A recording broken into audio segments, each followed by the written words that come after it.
انسانوں اور جنات میں شیاطین کیا کرتے ہیں؟ انسانوں اور جنات میں شیاطین کیا کام کرتے ہیں؟ اس بات کو جاننے کے لیے آئیے قرآن مجید فرقان حمید کی سورہ انعام کی آیت نمبر 112 کا مطالعہ کرتے ہیں۔ اعوذ باللہ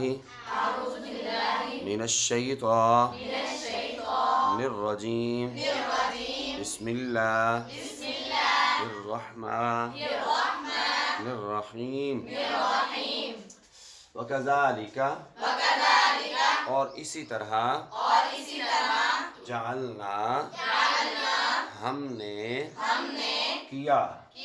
لِكُلِّ نَبِيٍّ ہر نبی کے لیے اور اسی طرح ہم نے ہر نبی کے لیے کیا عدوًّ دشمن شیاطین شیطان الانس انسانوں سے والجن اور جنات سے اور اسی طرح ہم نے شیاطین انسانوں اور جنات میں سے ہر نبی کے لیے دشمن بنائے۔ اسی طرح ہم نے ہر نبی کے لیے انسانوں اور جنات میں سے شیاطین دشمن بنائے۔ یوحی دل میں ڈالتے ہیں بعضهم بعض ان کے الی بعض بعض کی طرف زخرف القول خوشنما بات اور بعض ان کے بعض کی طرف دل میں خوشنما بات ڈالتے ہیں غرورا دھوکے سے اور دھوکے میں ڈالنے کے لیے ایک دوسرے کو دل میں خوشنما بات ڈالتے ہیں اور دھوکے میں ڈالنے کے لیے ایک دوسرے کے دل میں خوشنما بات ڈالتے ہیں۔ ولو اور اگر شاء چاہتا ربک تیرا رب اور اگر تیرا رب چاہتا ما فعلوہ تو وہ اسے نہ کرتے اور اگر تیرا رب چاہتا تو وہ اسے نہ کرتے فَذَرْهُمْ تو چھوڑ دے انہیں وَمَا یفترون جو بہتان لگاتے ہیں جو بہتان لگاتے ہیں ان کو ان کے حال پہ چھوڑ دو۔ جو بہتان لگاتے ہیں ان کو ان کے حال پر چھوڑ دو۔ تو یہ آیت جس کو ہم نے پڑھا ہے سورہ انعام کی آیت نمبر 112 ہے۔ انسانوں اور جنوں میں شیاطین کا ہونا، انسانوں کے اندر اور جنات کے اندر شیاطین یعنی شیطان ہوتے ہیں یا نہیں ہوتے، پہلی بات ہمیں یہ پرکھنی ہے اور جاننی ہے۔ تو اس آیت کا